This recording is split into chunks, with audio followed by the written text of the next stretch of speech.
Hey folks, Russ Bailey here. It's time for another BrushPile Fishing podcast and video podcast. And as always, we've got a great guest in store today, Kent Driscoll. You've seen him many times on the show, good friend of mine, known him for years.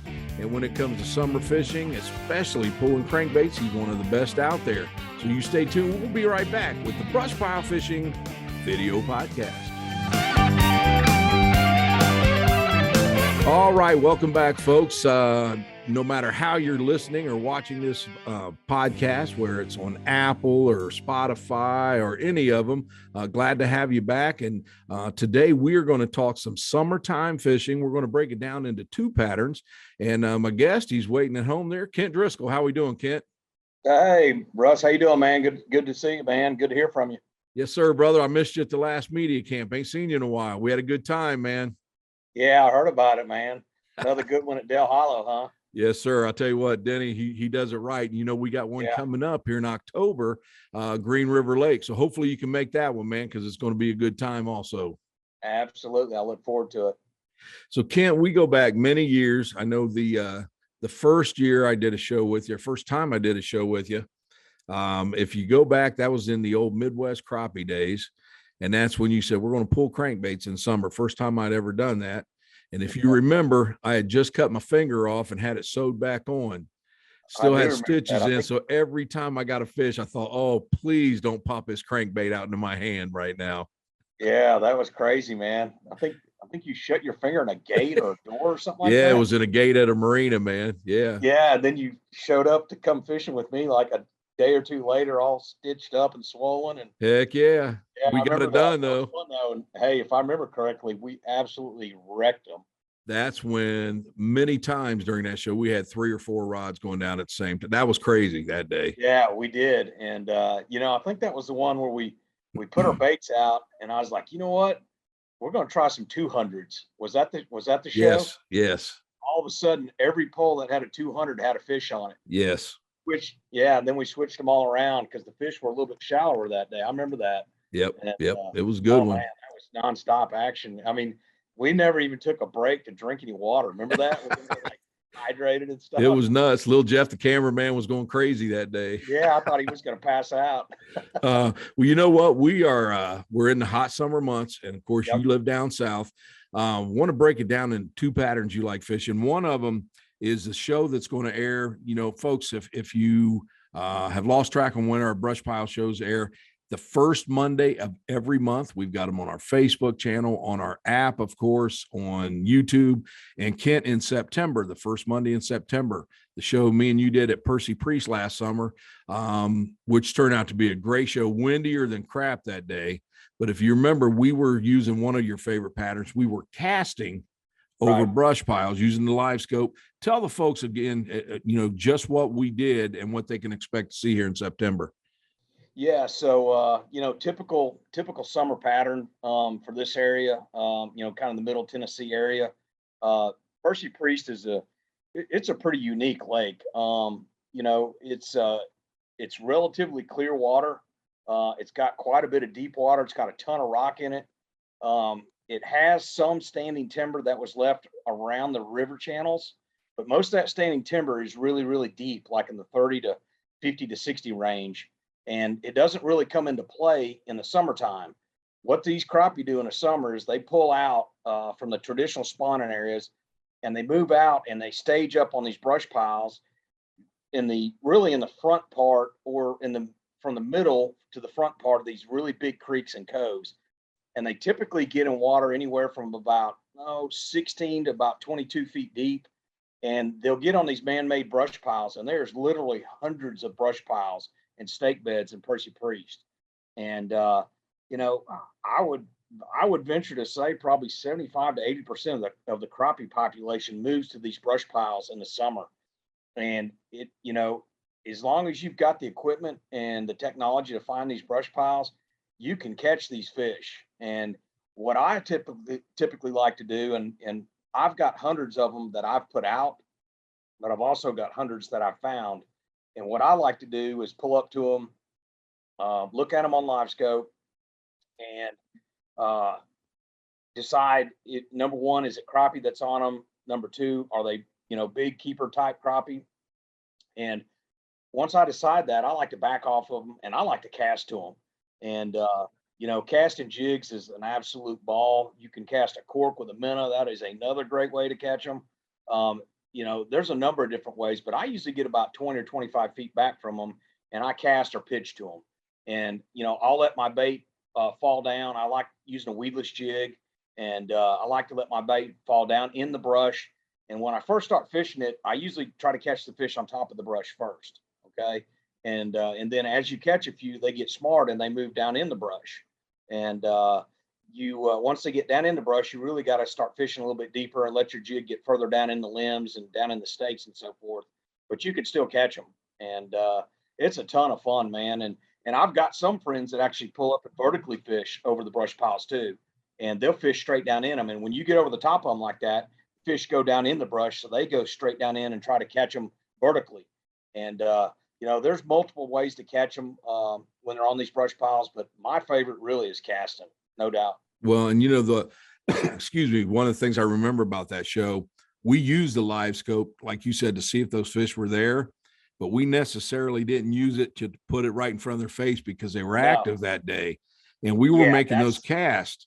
Right. That's the part I really like because, you know, I love the live scoop, don't get me wrong, but it gets very tedious sometimes when you're trying to catch a certain fish or a specific fish.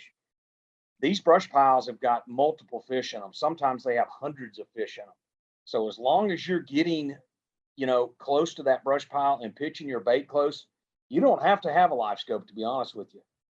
If you'll just pitch it out there and count down to where your jig starts to hit the brush and then start a really slow retrieve and work that jig through that brush, you're going to catch fish. And, you know, usually there's kind of a pattern within a pattern. Some days, you know, they like it when you swing it and kind of pendulum right over the top of them. There's days where I have to hop it up and down.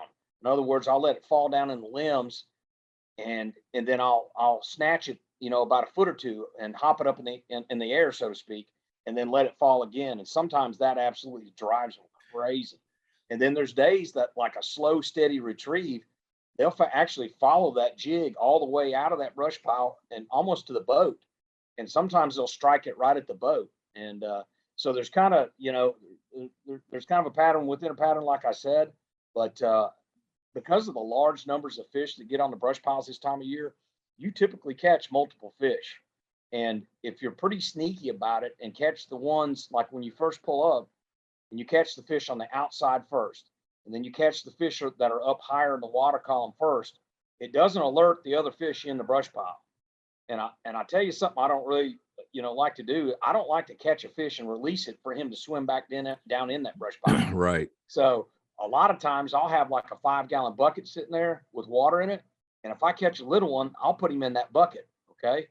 And then when I get done fishing that brush pile, I'll leave that brush pile and I'll pitch him out after I fish the brush pile for maybe 15 or 20 or 30 minutes. I'm not keeping that fish. I'm just putting him back, you know, 10 or 15 minutes later. And because I'm telling you, these fish, they get smart after you catch a few of them. And it's kind of you know, if you put one back and he swims down in the pile, it's kind of like he's telling his buddies, hey, man, that's fake. Don't bite that bait. You know, a couple of things I remember from that show. First of all, one of the keys you said, we had to go weedless because we're, you know, throwing over top and bringing those back over them brush piles. So I talked to Blake from my hole and I've got me some weedless coming from those. But the other thing, if you remember, we had some pretty good wind going that day and we were 15, 20 foot off.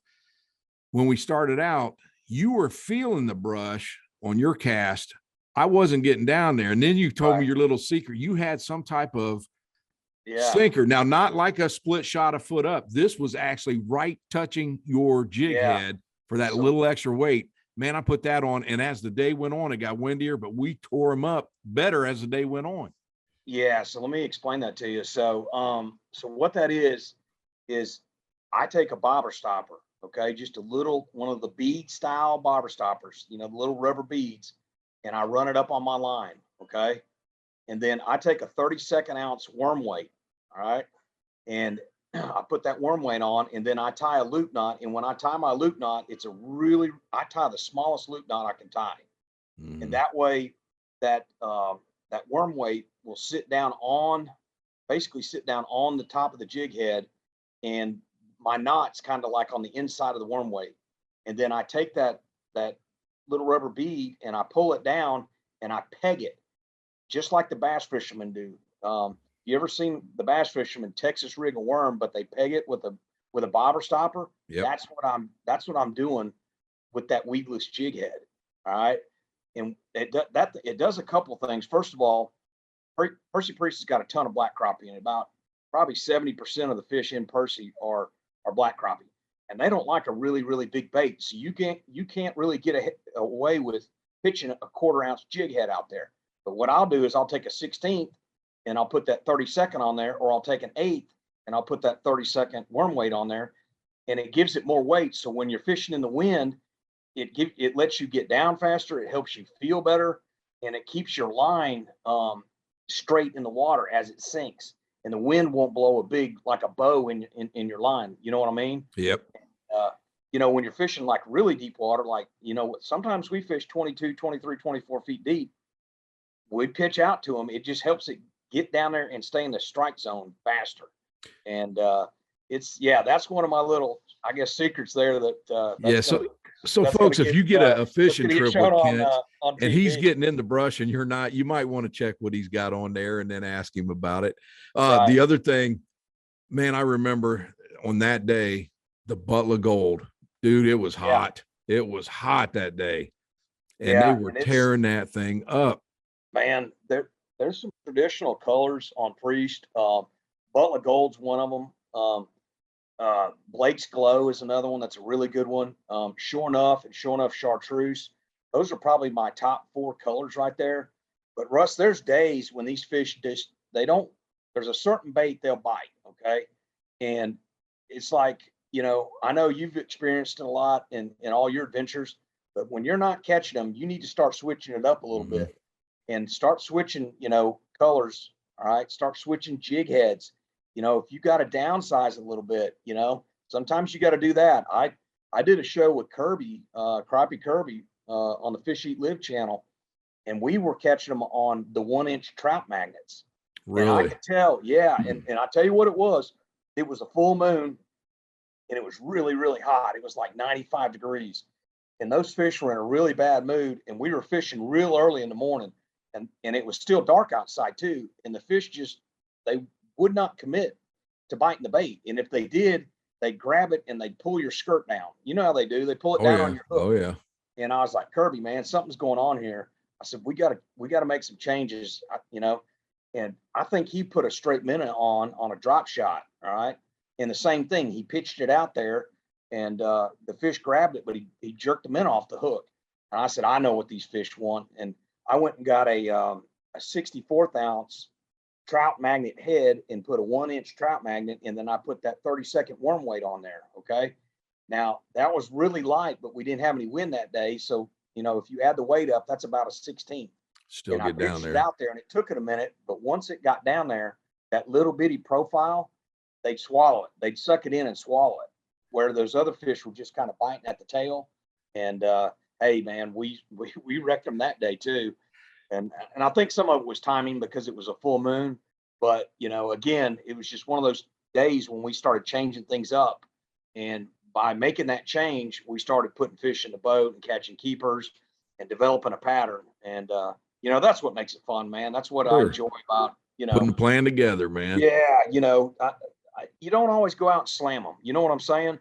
And sometimes you got to work at it a little bit. And, the days that you have to go out and work at it, and all of a sudden that light bulb goes off in your head, and you figure out the magic jig head, you figure out the magic color, and all of a sudden, man, your live well's starting to get full. It's like, heck yeah, man, that's a fun day right there. Well, and we're going to switch gears here and talk a little crankbaits, but one more thing about that show, folks, is Crappie Magnet had just came out with the Tiny Dancer, wasn't even on the market. But you got some samples. You just had a couple of them laying around that they sent you. And right before we quit, we threw one on. So we have the first fish caught on a show using the Tiny Dancer. And that in September, folks. Yeah. And hey, just a heads up to all the viewers and everybody that's out there listening. Crappie Magnet and Jeff Smith, they just redesigned that tiny dancer and just launched it this week. And I saw it on Facebook Live. Jeff had a really good post. That bait is now available in all their colors. Yep. And they've also redesigned the body to make it a softer body where it's a little bit less rigid. And I think that's going to really help that bait. Because I tell you, this time of year, especially casting the crappie, man, there are days that a swim bait will absolutely destroy. Oh yeah. Yeah. And also, you know, it's that swim bait on the back of it, like a Pro Series fin spin, is money. And then long lining, like pre-spawn and post-spawn, I think that dancer is going to be a killer bait, man. So I'm looking forward to getting the new colors. I'm going to see Jeff Smith here in a couple of weeks and down at the Crappie compound in Mississippi. And yeah, man, he's bringing all those new prototypes and colors, and I'm excited to get out there and try them. Well, good deal. Well, Kent, we got a few minutes. I want to switch gears here, and we're going to talk another great summertime pattern. And you are one of the best in the country, and you're the first one I ever got to do with pulling crankbaits. Okay. Oh, man, that's my favorite now. So I'm going to fire the questions. I know the answers because I've done enough shows with you, but for someone, you know, there's still a lot of people that have not tried this technique in the summer and they don't know what they're missing. So first of all, this is a pattern that you like, and you said the hotter the water, the better. Absolutely. Yeah. The crankbait bite really doesn't start till the water temperature hits about 80 degrees. And once you hit 80 and it starts rolling into the mid 80s, in the upper 80s, that's when the crankbait bite gets really good. And typically, you know, what happens is these fish are having to move out into open water, into deeper depths, and they're setting up in a thermocline most of the time. Okay. And in the summertime, most of our upland reservoirs have a thermocline. These are reservoirs that don't pull water. They don't typically have current. They, you know, these lakes, the North Mississippi lakes are probably the best example. Now, Kentucky Lake will establish a thermocline, and Pickwick, some of those lakes will too, but traditionally it's the North, you know, some of the North Mississippi lakes. And I'm sure, you know, the viewers and listeners have got lakes around them that do the same, but the fish basically get out there and suspend in open water, and they typically get in a range of somewhere around 12 to 16 foot deep. And man, pulling crankbaits for those open water fish in the summertime, it is probably one of the most productive patterns and styles. It's fun. It's a lot of action, multi-poles. And man, we catch a lot of big fish on crankbaits too. Oh yeah. And, you know, you and I've done shows on Arcabutla, and we've caught multiple 2+ pounders in the summertime. And that's, you know, you don't see that a whole lot, you know, but this crankbait fishing, it's not only good for numbers, but it's also good for catching big fish too. Well, and for, you know, there's a lot of guys going to watch this. They've been pulling crankbaits, but for the guys that want to try it for the first time, we're going to simplify things. Of course, you know, now you can have rods out the front of the boat, the side of the boat, but to keep things simple, I think the first time we did it, we had the T-bar system by Driftmasters. We had them on the sides, had them in the back. Even if you just wanted to put those on the back of your boat, you can have all the rods going out the back, and you're ready to go with this. What kind? Now I know, of course, we're all B&M guys, but what is your favorite rod for doing this? Yeah. So I'm going to always run the Pro Staff series. Okay. And, I like to run a 20-footer on the outside as my outside pole on each side of the boat.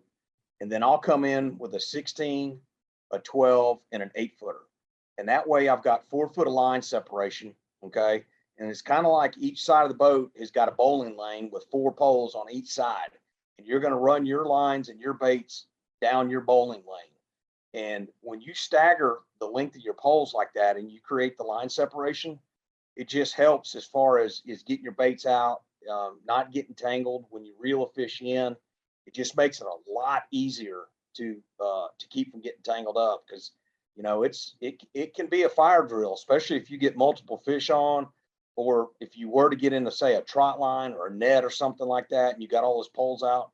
You know, it can be kind of chaotic from time to time. So, you know, what I tell these beginners, you know, you don't have to fish 8 poles. You can start out with 6 or 4 until you kind of master it. And, you know, I think personally, you know, 6 poles is about the perfect setup, to be honest with you.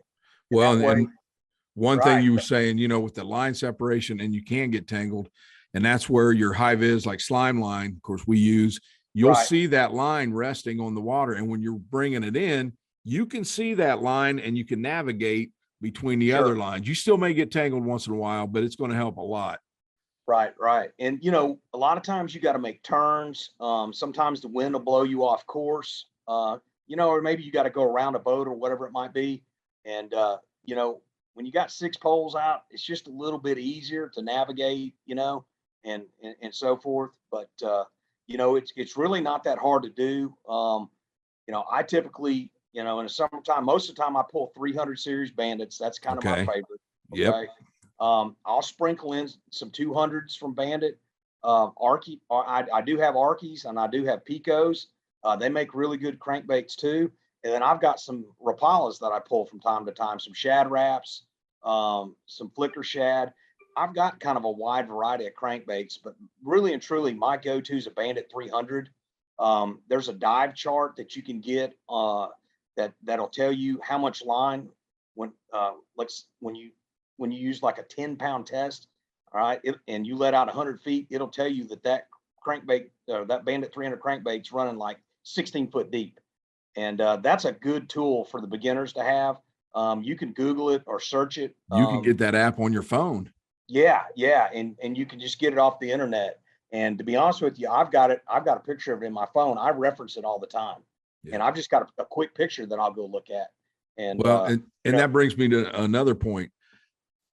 To do this right, you need line counter reels, but you don't have to have the most expensive ones on the market. Yeah, yeah, you can get by without line counters, but it makes it so much A lot easier. Yes. Okay? Yeah, and Yes. listen, Grizzly Jig's got Okuma line counter reels. They're about 35 or 40 bucks, and All you need. that's money well spent because again, once you get out there and you kind of establish a pattern, there's a lot of times those fish get in a real narrow band of water, and you might have to run all your baits like at the same length, say 50 to 55 feet, catch fish to keep it in the strike zone. And you'll notice that throughout the day. You know, as if you're catching fish on a certain pole with a certain amount of reel or amount of line out, you need to look at that. You also need to look at the color of the crankbait you got on there and pay attention because on certain days, you know, typically on dark days when it's cloudy, darker baits work better. On a clear day, the clear type baits and some of the brighter baits will work better for you. So it's always good to switch things up, and then as you start to get the pattern developed, then make some slight adjustments, and you know, kind of hone in on your pattern, and you know, you'll put more fish in the boat that way for sure. Now, Kim, before we close out, 2 things on the crankbaits. First of all, what are your ranges of speeds that you like to go? Yeah, Russ, typically I start out somewhere around 1.5, 1.6, 1.7. That's kind of my go-to. Okay. Now there are days when those fish want it faster. And I tell you what happens a lot of times too. When you're going with the wind, you will speed up, obviously. You might be running, say, speed number 6 on your trolling motor, right? And I fish with the remote. I've got an old Trex. I typically set my speed and I set my direction, okay? And I'll put it on autopilot, all right? Mm-hmm. Well, there are times that the wind might get behind you and speed you up, and you look down and you're going 1.8 or 1.9. Now, the reverse of that also can happen. You're going into the wind, or you make a turn and you slow down. And you know what I'm saying? Yep. And Yep. you know, I think you've been with me before. There's a lot of times I'll do what we call the wildcat. I'll swing left, right, and back to the left. And watch them rods go crazy. Yeah, and what happens is it pulses the inside rods dig, okay, and they or excuse me, the inside rods will float up. The outside rods, it pulls them down a little deeper, and it kind of makes them surge a little bit. And I tell you, man, that sometimes that absolutely drives the fish crazy, and it'll help you get a few extra bites and stuff like that. So, yeah, 1.5, 1.6 is always good, but there's times you can. I've caught them up to 2.5 miles an hour, but most of the time it's 1.5, 1.6. Well, folks, before we close out, Kent don't like just giving up his secret. So I'm digging them out, and I'm going to let you know one more. If you look into his crankbait box, you are not going to find any crankbaits in there with the original treble hooks. Tell them why, Kent. Man, I'm a big believer in the red hooks and in the bleeding bait theory. You know, these crappie are looking up. I feel like they're seeing the underside of the shad and the minnows, which are the red gill plates. And I think they see that red color, and they see that flash when it comes by them. And I think it just gives them that bait a little bit different contrast or whatever it might be. And I just had really good luck pulling crankbaits with red hooks on them. And our old buddy TJ Stallings, remember TJ? Oh yeah, sure do. And rest in peace. Miss him. Okay, yeah, I miss that guy a lot. But TJ's the one that turned me on to this, and that was over 20 years ago. And he's got a story about a laser pointer in an aquarium where they had an aquarium with turtles and minnows and fish in it as a kid, and they would point that red beam in that aquarium, and everything in that aquarium swam to it. And I always laughed about it. And I was fishing with the guy one day, and he's like, "Hey man, let's switch these crankbait treble hooks out." And we switched one, and that bait got hot, and then we switched two, and then that bait got hot. I said, "Dadgum, TJ, you're onto this, aren't you?" And he looked at me, and I miss him, man. Yeah, I do too. But I change all mine out. All of mine have red hooks, and big believer. Well, folks, I hope you've enjoyed today's podcast. I've tried to get as many as the secrets out that I could get from Kent. But Kent, it's always a pleasure talking to you, fishing with you. I miss being on the water with you, man. It's been a while. Yeah, man. Hey, it's time to get together. Come on down. Well, like I say, folks, this September, the first Monday in September, we've got a brand new show coming up with Kent Driscoll at Percy Priest. It's a summer show using some of the stuff that we just talked about. And folks, if you haven't got it, I want to remind you, get that BrushPile Fishing app for your phone. It's completely free. It doesn't cost you a dime. It's got so many features. You'll absolutely love it. You can keep an electronic log of every trip you're on now. You don't have to write them in notebooks anymore. You see the show with Kent, you want more information, you can hook up through Kent through the app. All the shows are on there free. It's just a super, super app. So make sure you get it for your iPhone or your, what's the other one, Andy? The Android. See, you can get them for everything. But no, Ken, as always, brother, it's good to talk to you, and I appreciate you being a guest. All right, thank you, Russ, and hey, I look forward to getting to fish with you soon, buddy. Take care. All right, folks, before we close out, I'd like to thank all of our sponsors. First and foremost, the B&M Pole Company, Cornfield fishing gear, Crappie Magnet, Driftmaster rod holders, and we talked about them, and hopefully Joe will insert some video. The iHole Jig Company, Easy Drift Trolling Systems, Garmin Depth Finders, Hook and Bullet Sunglasses, Mossback Fish Habitat, Offshore Tackle Company, Power Pole, Slime Line Fishing Line, and War Eagle Boats. Without them, we couldn't do the show, couldn't do the podcast. So thanks a lot to all of them.